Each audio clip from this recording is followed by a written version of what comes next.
Des bâtiments en état de délabrement avancé situés en bordure de l'océan Atlantique au quartier Jacques de Cotonou, tel est le résultat du débordement de la mer. Les vagues de la mer en furie ravagent depuis des années de façon cyclique tout sur leur passage. Des riverains nous en parlent. On n'a pas de dégâts humains, non, mais au niveau des matériels là, n'en parlons même plus, parce que vous-même, vous allez constater la manière dont ça a fragilisé les bâtiments, surtout. Parce que les bâtiments sont solides actuellement, mais je vois qu'au fil du temps, tout ça, là, ça va céder. Parce que vous allez constater, même dans l'eau de mer, il y a du sel dedans. Le sel, là, ça agit sur les bétons, les fers, tout ça, là. Donc, au fil du temps, vous allez voir que la maison même là, va céder, on ne pourra plus rester. Sinon, ça a emporté plusieurs bâtiments ici. Plusieurs, on ne peut même pas compter. Bon, ça gênait beaucoup avant. Même après-midi, avec les vagues qui fait là, ça ramasse les chaises ici. Avec beaucoup de bruit, on est un peu gêné quand même.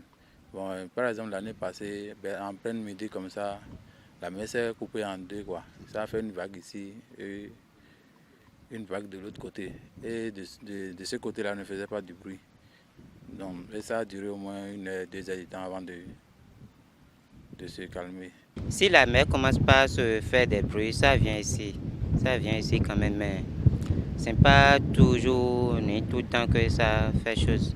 Au fait, ça vient ici pour nous déranger. Pour soulager la peine des populations, des épis ont été posés à certains endroits. En raison du caractère cyclique du phénomène, les riverains appellent à une pérennisation des actions. Mais depuis, qu'on a fait les roches dedans, là, ça a cessé. Ça ne fait plus du bruit comme avant.